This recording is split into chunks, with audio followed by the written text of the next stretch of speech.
Everyone thought my sister was perfect, but the truth, she was hiding secrets that almost destroyed my life. What she didn't know was that I was about to turn her betrayal into the sweetest revenge she'd ever face. I was born into a family that never truly saw me. Or maybe I should say, they only saw her. My sister, Emily, the golden child. She was beautiful, charming, the one who never seemed to do wrong. And me? I was simply Emily's little sister. Growing up, every achievement of mine was measured against hers. When I got an A, they said, Emily always got A+. When I won second place, they reminded me, Emily always came first. I smiled, I clapped, I pretended it didn't hurt, but deep down it was like a wound that never healed. I remember birthdays most vividly. Emily's cakes were grand, surrounded by balloons, her friends filling the house. Mine were quieter.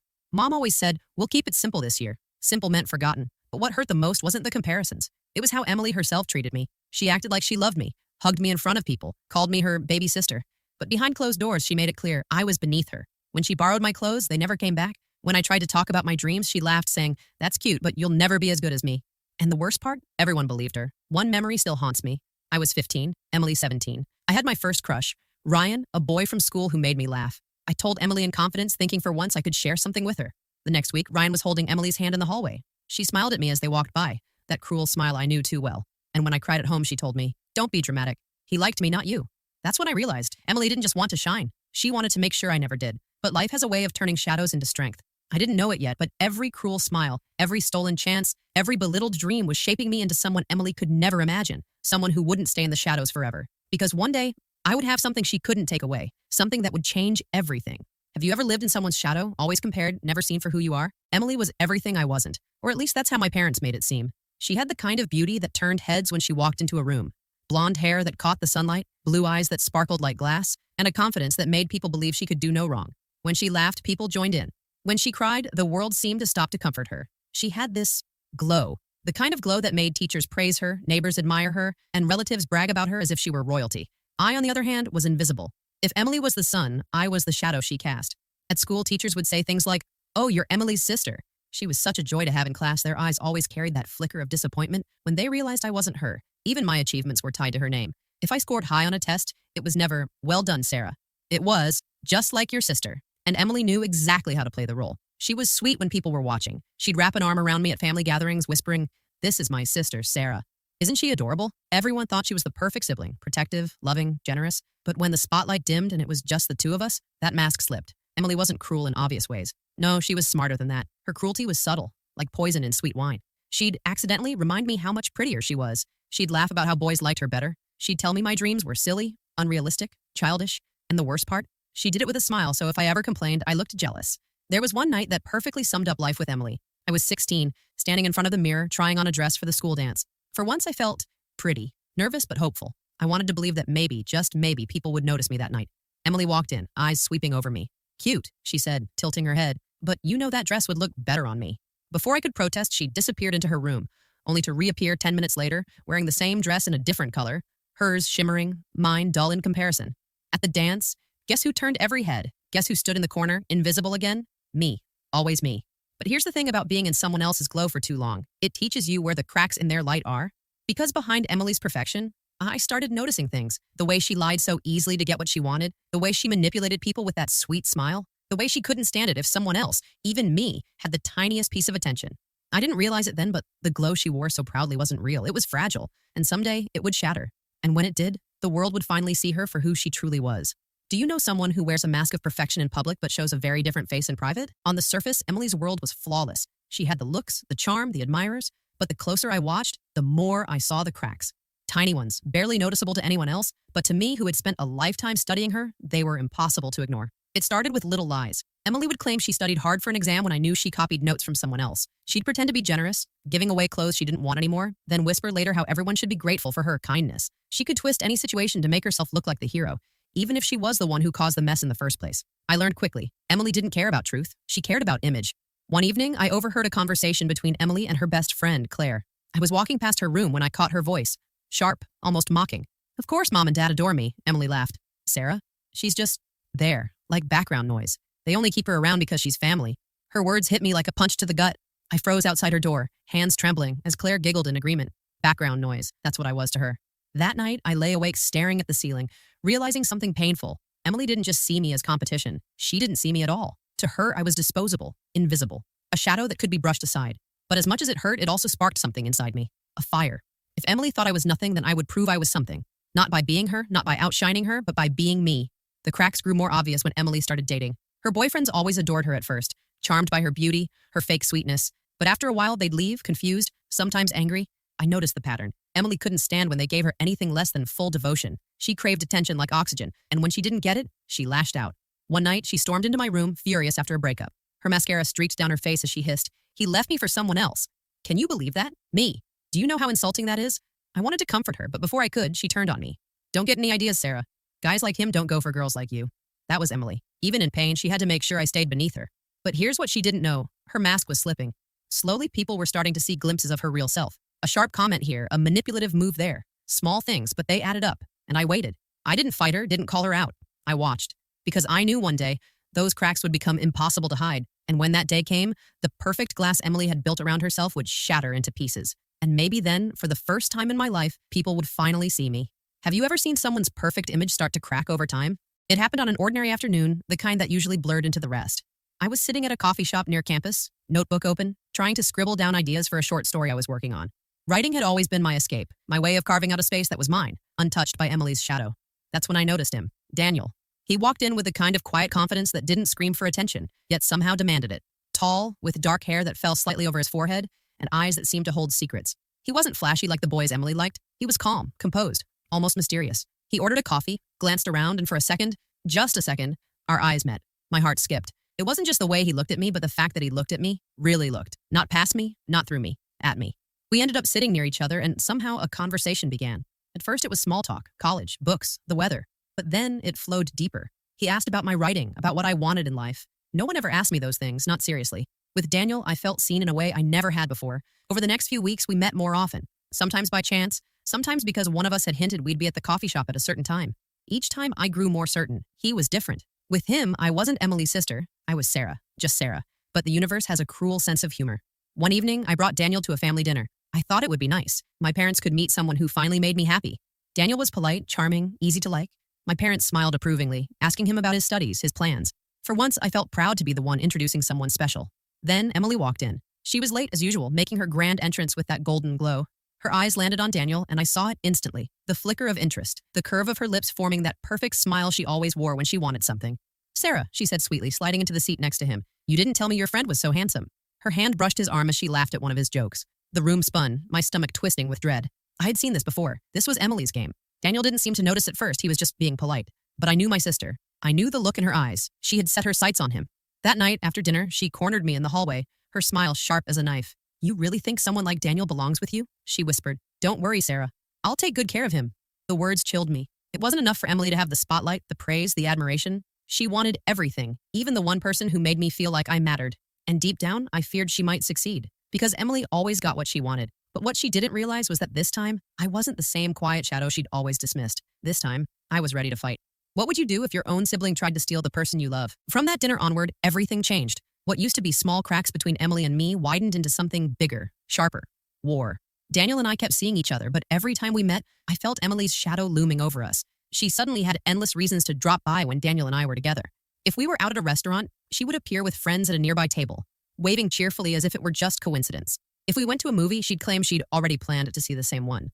At first, Daniel laughed it off. "Your sister just really likes being around people," he said lightly.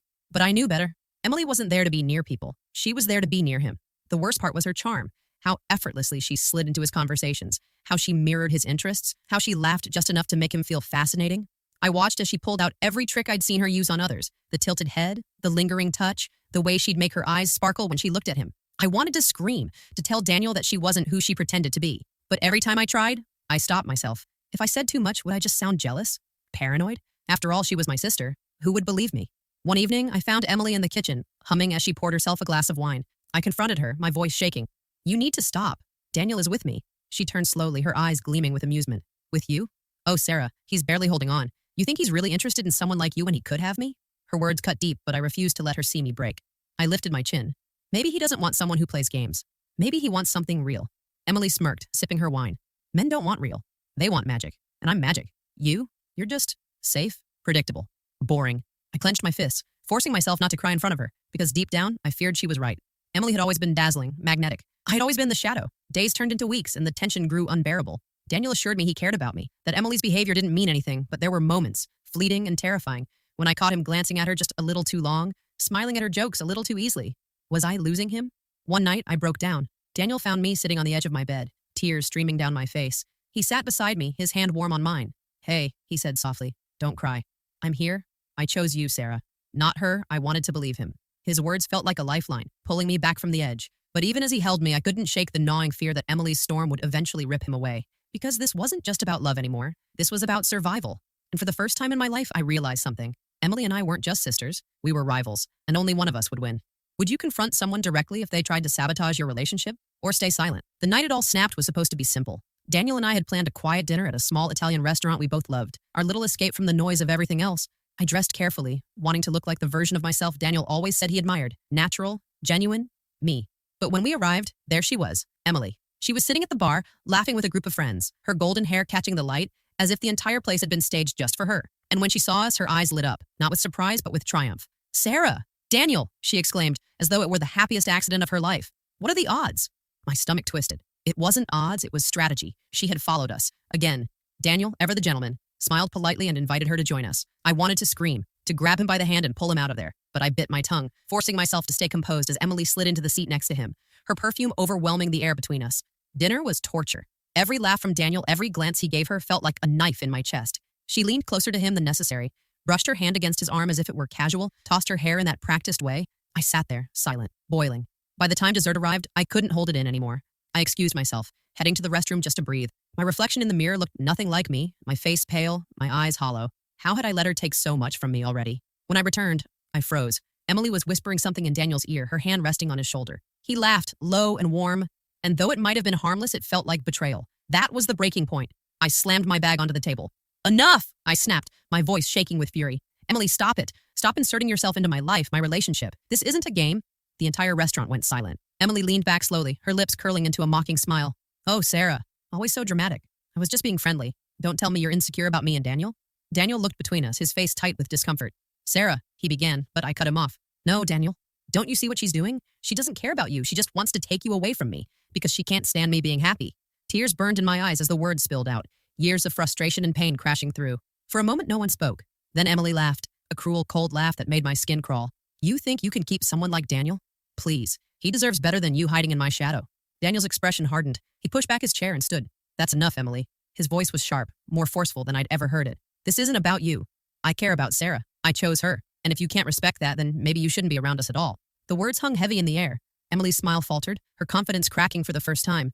But as she grabbed her purse and stormed out, I knew this wasn't over. This was only the beginning. Have you ever had to call someone out in public for crossing the line? Did it make things better or worse? A week passed after the restaurant explosion, but the tension didn't fade. It grew heavier, like a storm cloud waiting to burst. Emily had gone silent. No texts, no surprise appearances, no mocking laughter echoing in my head. But silence from Emily was never peace. It was plotting. So when my parents invited us all to a family dinner, I knew it was a setup. My mother was thrilled to have both her girls and Daniel at the same table, but I felt it in my bones. Emily wouldn't waste this chance. The night began like every other family gathering. My father told stories, my mother fussed over the food, and I tried to pretend everything was normal. Daniel sat beside me, his hand occasionally brushing mine under the table, a quiet reassurance that I wasn't alone. Then Emily arrived. She swept into the room like she owned it, dazzling as always. My parents lit up, showering her with compliments. "Emily, you look stunning," my mother gushed, while my father filled her glass with wine before she'd even asked, and just like that, I was invisible again. Emily smiled sweetly at Daniel, greeting him with a kiss on the cheek that lingered too long. I felt my stomach tighten, but I stayed quiet. Tonight, I needed to be smarter. The dinner moved forward, roast chicken, wine, laughter, but underneath the surface, the tension was electric. I watched Emily carefully, waiting for her play. It came during dessert. My father had just served slices of pie when Emily leaned forward, her tone dripping with innocence. "So, Daniel, I heard you've been working late a lot lately. Must be hard for Sarah, isn't it?" The table went still. My mother frowned, my father raised an eyebrow, and Daniel shifted uncomfortably. "It's work," Daniel said evenly. "Sarah understands." But Emily wasn't finished. She tilted her head, feigning concern. "Of course she does. She's always been patient, but sometimes men need excitement, don't they? Someone who understands them better than anyone else." Her words were knives disguised as sugar. My hands shook as I gripped my fork. My parents glanced between us, confusion growing. I had two choices: stay silent and let her poison drip into their minds, or fight back and risk exposing the ugly truth of our war. I chose the latter. "What exactly are you implying, Emily?" I asked, my voice sharp. She widened her eyes, pretending innocence. "Oh, nothing. Just, I worry about you, Sarah. You've always been a little fragile. I wouldn't want you to get hurt if someone, say, Daniel, realized he needed more. The air froze. Daniel pushed back his chair. Emily, that's enough. Stop trying to stir trouble where there is none. But Emily only smiled, sipping her wine. Trouble? I was only being honest. My mother finally spoke, her voice trembling. Emily, why would you say something like that? Emily shrugged, playing the victim now. I just care about Sarah. If she can't handle the truth, that's not my fault. I stared at her across the table, my chest tight. This wasn't just jealousy anymore. This was war, and she wasn't going to stop until she destroyed me or I destroyed her. For the first time, I felt something stronger than fear, anger, fire, determination. If Emily wanted war, she would get it. What would you do if a family member tried to humiliate you in front of everyone? Stay calm or fight back? After that dinner, the air between Emily and me was electric with unspoken threats. I could feel it. Her eyes on me, watching, waiting for me to trip so she could swoop in and crush me. But I wasn't the same quiet, invisible Sarah anymore. Something had shifted inside me. Her words at dinner weren't just humiliating, they were liberating. They reminded me that staying silent only fed her power. If Emily wanted to play games, then it was time I played mine. The opportunity came faster than I expected. My parents were hosting a small gathering at our home, a celebration for my father's birthday. Extended family, a few friends, even some business associates were there. Emily, of course, showed up dressed like a star, commanding the room with her beauty and charm. She smiled at everyone, poured drinks, and laughed in all the right places. To them, she was flawless. To me, she was a liar wrapped in silk. And I was done watching. Halfway through the night, I noticed Emily slipping away with Daniel into the garden. My chest tightened, but instead of following blindly like before, I paused. Something told me this was my chance. Quietly, I stepped closer, staying hidden by the tall glass doors. Their voices floated back to me. You can't deny it, Daniel, Emily purred. You've always felt something for me. Why waste your life with Sarah when you could have... Me. My breath caught. Daniel's reply came firm, sharp. Emily, stop this. I love Sarah. You're her sister. What you're doing is wrong. There it was. The truth, raw and undeniable. Emily wasn't just trying to humiliate me anymore. She was trying to steal the man I loved. And now I had proof. When I stepped out into the garden, their faces told the story before I even spoke. Daniel looked shocked, guilty for being caught in the middle. Emily's eyes narrowed, fury flashing before she rearranged her face into false innocence. Sarah, she gasped, clutching her chest. I was only talking. You misunderstood. But I didn't let her finish. For the first time in my life, I raised my voice loud enough for everyone nearby to hear. No, Emily. Everyone needs to know exactly what you are. The guests inside turned at the commotion.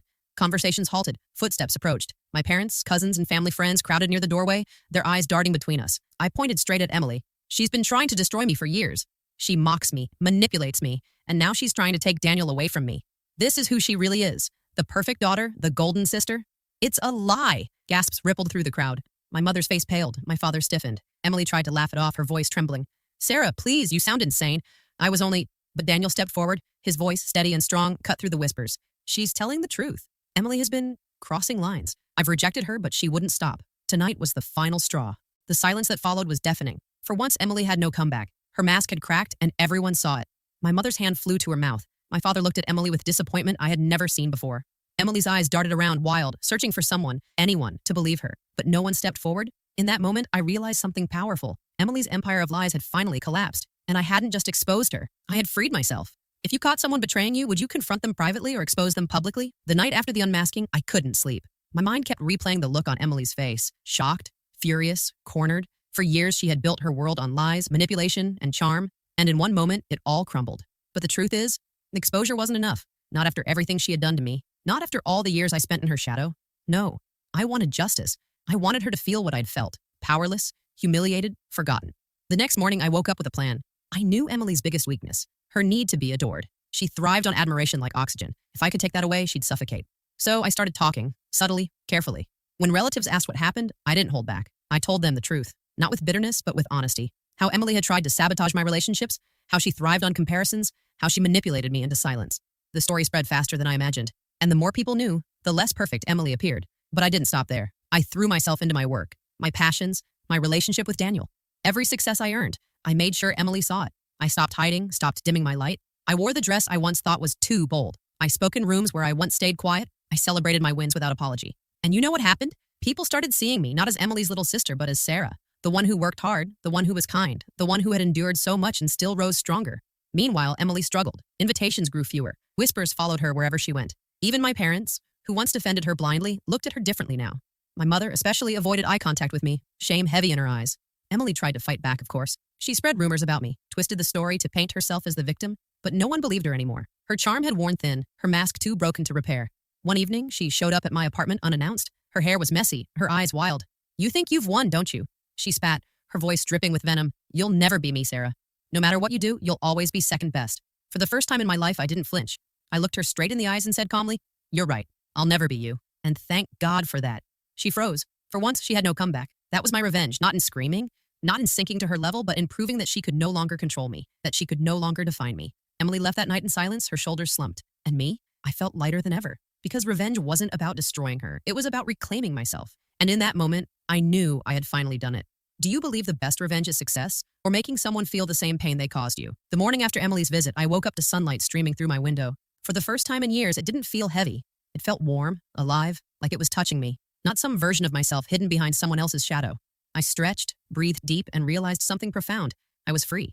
Not because Emily had been exposed, not because Daniel had chosen me, not even because people finally saw through her lies. I was free because I had chosen to let go of the hold she had on me. That day I met Daniel for coffee. He smiled at me in that quiet way he always did, but this time I noticed something different. His smile wasn't reassurance or pity or protection. It was respect. He looked at me as though I were his equal, his partner, not someone fragile he needed to shield, and I realized he had always seen me that way. It was I who hadn't. We talked about our future, not in whispers, not in fear of who might be watching, but with openness. Real plans, dreams, things I once thought I wasn't allowed to have. Later, I walked past the boutique Emily used to love, where the mannequins wore dresses she swore only she could pull off. For a moment, the old insecurity threatened to creep back. Then I caught my reflection in the glass. I smiled, because I didn't see Emily's sister anymore. I saw me. Life didn't become perfect overnight. Emily was still out there, licking her wounds, trying to spin her stories. My family still struggled to adjust. My mother still carried guilt. But the difference was, none of it mattered the way it used to. Their judgment no longer defined me. Their approval was no longer my currency. One evening, Daniel and I hosted dinner for a few close friends. We laughed, told stories, and for once, I didn't feel small in the presence of others. When someone complimented me on my career, I didn't deflect. I accepted it with grace. After everyone left, Daniel held me close and whispered, "You've changed." I shook my head, smiling. "No, I just finally let myself be who I've always been." That night, I wrote in my journal, a habit I had abandoned long ago when my words felt too heavy to carry. At the top of the page, I wrote, "A new dawn, a life that's mine," and I meant it. For years, Emily tried to control my story. She made me believe I was less, that I would never shine without her shadow dimming me. But the truth is, I never needed to compete with her. I never needed to prove anything, because my light had always been there, quiet, steady, waiting for me to notice. And now, I would never let anyone take it away again. Have you ever faced betrayal from someone you trusted? How did it change you, and what did you learn from it?